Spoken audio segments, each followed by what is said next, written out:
जी, मैं मोहम्मद सद्दाम। आप देखना शुरू कर चुके हैं 365 न्यूज़ ऑफ बिहार। कुल्हनी प्रखंड के अंतर्गत किरमाडीह पंचायत में अभी हमारी मौजूदगी है। यहाँ पे बहुत सारे जनता लोग खड़े हुए हैं और उनसे हम कुछ बात करना चाहेंगे। अभी कुल्हनी विधानसभा में हर अलग अलग प्रत्याशी से, बीजेपी से, एनडीए से, आरजेडी से, सब जनता देख रही है कि कौन कौन पार्टी जो है सब अपने अपने पंचायत में घूम रहे हैं। क्या उनका क्या विचार है, हम जनता से बात करना चाहेंगे। जी, इस बार क्या विचार है? हम लोग तो जन स्वराज जी के साथ हैं और हमारे भाई अफरोज जी हमारे बीच आ चुके हैं और तन मन धन से सब चीज़ में तैयार रहते हैं हमेशा। इसलिए इस बार हम लोग वोटिंग जो है नंबर 8 पर जो इनका छाप है उसी पर हम लोग वोट देंगे। इस बार जो है सो बबलू कुशवाहा जी भी जो है मैदान में उतरे हुए हैं, उधर से केदार गुप्ता जी भी है। तो जन स्वराज को ही क्यों? वो कभी बीच में हम लोग आए नहीं, न उनके पहचानते हैं न जानते हैं। हम लोग का तो एक मजबूरी था, लेकिन मजबूरी अब ख़त्म हो गई क्योंकि हमारे बीच अब आ गए हैं ये अफरोज जी। तो अफरोज जी का हम लोग समर्थन करेंगे। पहले भी थे और आज भी हैं, लेकिन उनको तो पहले जानते ही नहीं थे हम लोग, जो टिकट लेके आए हैं अभी आरजेडी से। लेकिन जन स्वराज से जब टिकट लेके आए हैं तो हम लोग समझे हैं जो हमारे भाई अब हम लोग के बीच खड़ा हो गए हैं। और पहले भी खड़ा थे, लेकिन अब मजबूती के साथ खड़ा हो गए।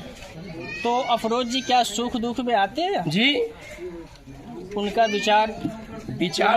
विचारधारा उनको बहुत बढ़िया है। इससे पहले उनको भाई भी था, वो हमेशा आते थे। उनका भाई के नाम था नैयर, भाई नाम था नैयर था, नैयर के नाम से लोग जानते थे। एक एक घर का उनकी जानकारी था। हम लोग उनको तन मन से हम लोग जानते थे और समर्थन देते थे। और अब तो चले गए, लेकिन उनकी भाई है, उनकी भाई भी उसी विचार पर चलते हैं। कोई विचार में कमी नहीं है उनका। और आज भी बेगर बुलाए हुए वो आया है कि हमारे भाई लोग कैसा है। लेकिन हम लोग एक मीटिंग रखे यहाँ, जो उनको इस बार जो है सो हम लोग समर्थन दें, मौका दें एक बार। चलिए आइए जी, क्या कहेंगे? क्या कहेंगे? क्या कहेंगे? हम लोग ये बहुत दिन से हम लोग वोट देते हैं, हर पार्टी, हर यानी बीजेपी हो यानी कांग्रेस हो जो, लेकिन हम लोग जिंदगी में ढोला ढोते रह गए। आज हमारा कौम बिरादर बहुत दिनों पर मौका मिला है, खड़े हुए हैं। शेरपुर का है अफरोज आलम। क्या है उनका चुनाव चिन्ह? यानी थैला छाप है, स्कूल का बैग, स्कूल का बस्ता। तो हम लोग यानी विचार कर लिए हैं, सभी आदमी गठबंधन कर लिए हैं, ये अफरोज भाई को ये वोट दे स्कूल का बस्ता छाप पर। अभी जो है कुल्हनी में बीजेपी से केदार गुप्ता जी भी है और आरजेडी से बबलू कुशवाहा जी भी। ठीक है, तब उनको ही क्यों नहीं, जन स्वराज को ही क्यों? केदार गुप्ता को भी तो वोट दे चुके थे इससे पहले हम लोग पहले दिए।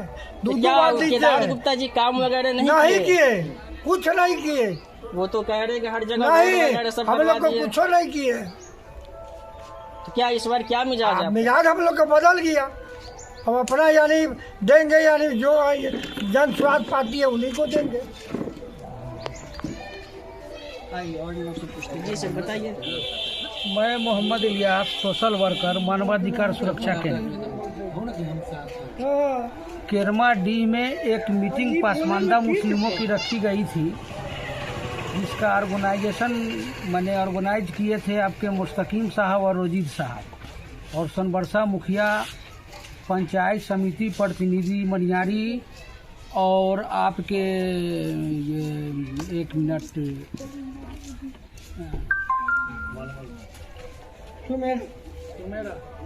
मलमल भाई मुखिया जी, समझे कि नहीं। सारे लोग आके बैठे, अपना अपना ओपिनियन दिए, सब शामिल हुए, समझे कि नहीं। मोहम्मदीन भाई नहीं, उनको मलमल जी के नाम से लोग ज़्यादा जानते हैं। मोहम्मदीन भाई, हाँ जो भी हो। और अपना अपना प्रस्ताव ओपिनियन लिया गया। सामाजिक लोग थे, यहाँ किनारू से, झिटकी से, माने बहुत सारे पंचायत के लोग थे। उन लोगों का प्रस्ताव यही हुआ कि आप किनको वोट दीजिएगा। मैंने अपना प्रस्ताव दे दिया कि भाई मेरे अफरोज भाई हमारे जन स्वराज के कैंडिडेट हैं और 8 नंबर पर उनका बटन टिपना है और मैं अपना एक वोट का मालिक हूँ, मैं दूंगा। इस वोट के वजह से, मेरे कहने की वजह से पूरे मानदा समुदाय के लोगों ने हमें समर्थन दिया और इसी में इत्तेफाक से प्रतिनिधि भी महोदय भी आ गए और उनका भी इस्तकबाल किया गया, समझे कि नहीं। और बस इतना ही, और हम क्या कहें, इंशाल्लाह मैं अपने वोट का एक कुल्हनी प्रखंड में जो है बड़ी बड़ी पार्टियां से, जैसे कि बीजेपी से, आरजेडी से, जनसुराज से, तो बीजेपी से केदार गुप्ता जी भी मैदान में उतरे हुए हैं और आरजेडी से बबलू कुशवाहा जी। तो क्या बबलू कुशवाहा जी को ही क्यों नहीं, जनसुराज को ही? बबलू कुशवाहा जी जो हैं उनको मैं आज से नहीं बहुत करीब से जानता हूँ। मुखिया में नहीं जीत पाए और अभी विधानसभा में इलेक्शन लड़ने के लिए, विधायक बनने के लिए टिकट मिला। उनको बसान भगत जी की दामाद है, वो बीजेपी में है। अगर आरजेडी के लोग उनको, अगर मुस्लिम या जो समुदाय के लोग बरगला के वोट करते हैं तो हो सकता है कि बसान भगत जी का एक फोन आएगा और बीजेपी को ज्वाइन कर देगा। इसलिए मैं उनको वोट नहीं कर रहा हूँ। बात रही केदार गुप्ता जी को, तो केदार गुप्ता जी और अबोध जी में लड़ाई है, माने उनकी वोट को काटा जा रहा है। न वो जीत रहे न ये जीत रहे। मेरे समुदाय पासमानदा के लोग हो गए तो ये जीत अफरोज भाई की सुनिश्चित है। अब लोगों को देखना है कि करना क्या है। मैं अपना ओपिनियन दे रहा हूँ। जी बताइए अफरोज जी के बारे में क्या, क्यों उनका बसता है, उनका चुनाव क्या है?